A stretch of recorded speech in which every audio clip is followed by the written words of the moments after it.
you were recruited into the MIT Blackjack card counting team. Yeah, I was in grad school at MIT studying computer science, working on some of the earliest payment protocols to transfer money on the internet before the web came out around 90, 91.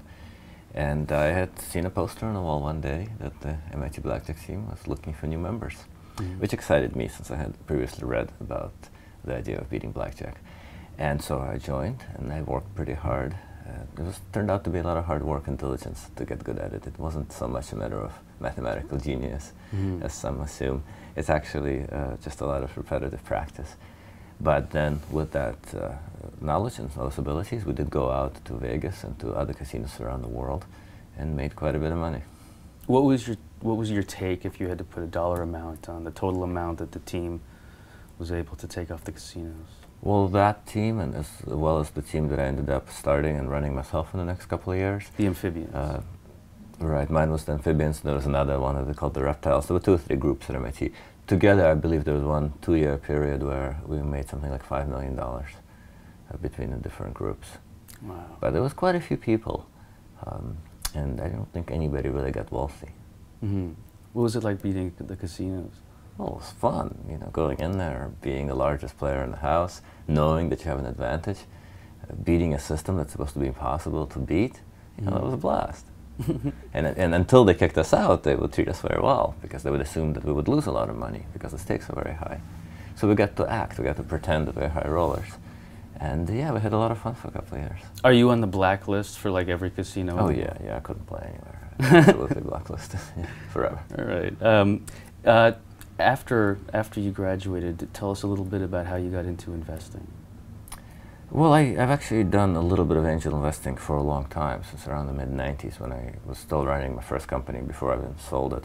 I made some investments on the side in other people's startups. And over the years, I had some failures, some successes with that. But in the last couple of years, I've come to realize that that's actually all I want to do, and I've really found my true calling.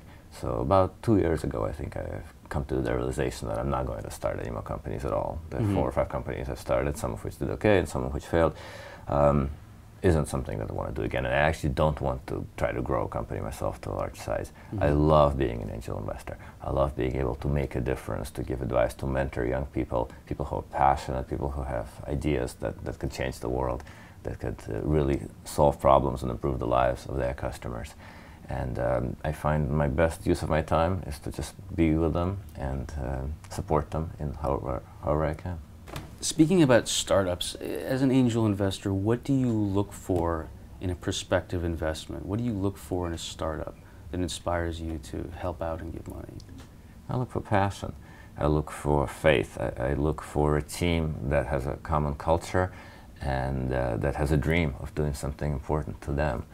And I try not to look very much as to whether I'll make money at it or the financials of it. I do it anyway. I do it automatically. I've spent a lifetime making money in various kinds of investments, and I'm pretty good at that, so I can't help but consider the returns. But I really try not to. I know that I'm better off focusing on how much I can help the team. And I try to only invest with the kind of teams where I envision a possibility of, at some point down the road, making a really big difference.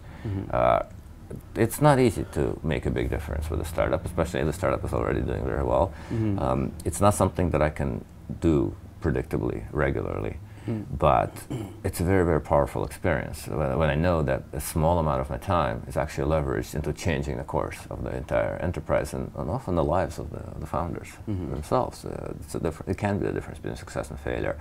And so those very rare moments, I've become rather addicted to chasing them. So I make a lot of investments, and I work with a lot of people, staying in touch and trying to help a little bit, trying to give them some connections, trying to transfer a little knowledge from one startup to another, trying to help in small ways, kind of waiting for the chance to make a big impact.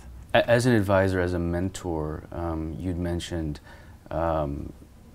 finding a moment when maybe one of the startup teams that you work with is maybe feeling not as enthusiastic as they had before. They need some kind of re-inspiration. How do you go about that? I think intuitively, you know, those moments do come. Times usually occur sooner or later where where you forget why you started the thing in the first place. And you can get distracted and defocused.